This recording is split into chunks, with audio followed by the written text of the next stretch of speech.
हमारा YouTube channel Bagdawat TV subscribe करें और अपने दोस्तों के साथ शेयर करें। कुछ लोग होते हैं जो अपने काम से अपनी पहचान बनाते हैं, पहचान भी ऐसी जिस पर समाज गर्व करे। गुर्जर गौरव कार्यक्रम में हम आपको समाज की ऐसी ही हस्तियों से रूबरू करवाते हैं। आज हमारे साथ में हैं गुर्जर गौरव आईपीएस पूजा अवाना। आइए उन्हीं से जानते हैं उनका अब तक का सफ़र। शुरुआत आपसे खुद से, अपने बारे में और फैमिली बैकग्राउंड के बारे में बताएं। मैं बेसिकली नोएडा से बिलोंग करती हूँ। मेरी पूरी पढ़ाई I have been born and brought up in Noida only. तो सारी पढ़ाई भी लगभग वहीं से हुई है। मैंने दिल्ली यूनिवर्सिटी से एमकॉम किया है, दिल्ली स्कूल ऑफ इकोनॉमिक्स से। मेरे पेरेंट्स एंड एवरीबडी, सारी फैमिली नोएडा से ही है। मदर श्रीमती कौशल अवाना और मेरी मदर हाउसवाइफ है। फादर का नाम श्री विजय कुमार अवाना। फादर का बिजनेस है। हस्बैंड श्री रॉबिन भाटी हैं। हस्बैंड ग्रेटर नोएडा में रह रहे हैं। वो एडवोकेट है, दिल्ली सुप्रीम कोर्ट में प्रैक्टिस करते हैं। हमारे समाज में युवतियों को ज़्यादा नहीं पढ़ाते, उन्हें उच्च शिक्षा के लिए काफ़ी संघर्ष करना पड़ता है। क्या कभी आपको ऐसी प्रॉब्लम फेस करनी पड़ी?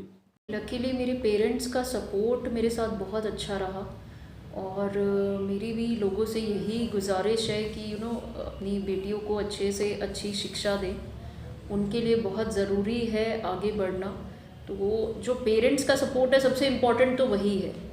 और अगर वो सपोर्ट आपके पास में है तो फिर चाहे कितनी भी मुश्किलें हों या जो भी सोसाइटी में कुरीतियाँ है, जो भी परेशानियाँ हैं, उनको हैंडल करना और उनको टैकल करना बहुत ईजी हो जाता है। तो मुझे लगता है कि समाज में सबसे ज़्यादा इम्पॉर्टेंट है कि माता पिता को अपने बच्चों को सपोर्ट करना। आप आईपीएस ही बनना चाहते थे या यह आपके पेरेंट्स का सपना था? पेरेंट्स की ड्रीम थी हमेशा से ही कि उनकी बेटी इंडिपेंडेंट रहे, कुछ समाज में अच्छा काम करे, समाज में एक अपनी खुद की उसकी पहचान हो। तो मेरी ये जो सक्सेस है, इसका बहुत हद तक श्रेय उन्हीं को जाता है। उन्हीं की ये मोटिवेशन थी, स्पेशली मेरे फादर की। उनकी बहुत इच्छा थी कि उनकी डॉटर आईपीएस बन के नाम करे और ये उन्हीं का सपोर्ट और मोटिवेशन है कि आज मैं यहाँ पर हूँ। प्रतियोगी परीक्षा की तैयारी कर रहे समाज के युवाओं से क्या कहना चाहेंगी? मुझे लगता है सबसे इम्पोर्टेंट तो सेल्फ बिलीफ है। आप अपने आप में विश्वास रखिए कि भी आप क्या कर सकते हैं। टैलेंट हम में से हर किसी में होता है, किसी ना किसी चीज़ का। ज़रूरत है उसको पहचानने की और पहचान के उसको निखारने की। तो सबसे पहले तो आत्मविश्वास बहुत ज़रूरी है कि आप अपने ऊपर विश्वास रखें। आपको क्या फील्ड पसंद है, चाहे खेलकूद हो, चाहे मनोरंजन की दुनिया हो, चाहे पढ़ाई की दुनिया हो, चाहे ऑफिसर बनना हो। तो आप अपने टैलेंट को पहचानिए कि आप किस फील्ड में बेटर कर सकते हैं और फिर लगातार उसमें प्रयास करते रहिए। यदि आप खुद ही अपनी ओर से विलिंगनेस दिखाएंगे तो डेफिनेटली सोसाइटी भी आपको सपोर्ट करेगी और आपके पेरेंट्स भी आपको सपोर्ट करेंगे। गुर्जर समाज में महिलाओं की जो स्थिति है उस पर क्या कहना चाहेंगी? नो डाउट बहुत ज़्यादा इम्प्रूवमेंट की गुंजाइश है।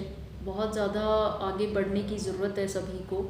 और वो तभी पॉसिबल हो पाएगा जब वो अपने आप में ये सेल्फ बिलीफ रखे और ये सेल्फ कॉन्फिडेंस रखे कि भी वो अपार शक्ति है उनके अंदर। नारी शक्ति जिस तरह से जितना ज़्यादा वो अपने आप को आगे एनफोर्स करेंगी, उतना ही ज़्यादा सोसाइटी उनको एक्सेप्ट करेगी। तो ये हक जो है वो मांगने से या छीनने से नहीं मिलेगा, बल्कि खुद आगे बढ़ के उनको आने पड़ेगा इसमें। और उसके लिए बहुत ज़रूरी है कि आत्मविश्वास हो, उनको अपने अंदर बिलीव हो कि भी वो वाकई में सब कुछ कर सकती हैं और सोसाइटी को एक अच्छा मैसेज भी दे सकती है, घर भी चला सकती है और बाहर की दुनिया में भी प्रोफेशनली बहुत कुछ अच्छा कर सकती है। गुर्जर समाज आगे बढ़े, इसके लिए आपके हिसाब से किस तरह के बदलाव की ज़रूरत है? मुझे लगता है एजुकेशन ही सबसे बड़ा इसके लिए उसी का योगदान है जिससे कि ये सारे बदलाव पॉसिबल है। जब तक हमारा समाज शिक्षित नहीं होगा, जब तक उसमें ये शिक्षा का अभाव रहेगा, तब तक ये कुरीतियाँ चलती रहेंगी। तो बहुत ज़रूरी है कि हम आने वाली पीढ़ी को शिक्षित करें और स्पेशली महिलाओं को, जो आने वाली 2 पीढ़ियों को शिक्षित करती है, उसकी शिक्षा बहुत ज़रूरी है। उसमें एक अच्छी सोच डालनी बहुत ज़रूरी है और वो केवल अच्छा एक एजुकेशन बैकग्राउंड देकर ही पॉसिबल है। हमारे समाज में भी अब थोड़ी जागरूकता आ रही है।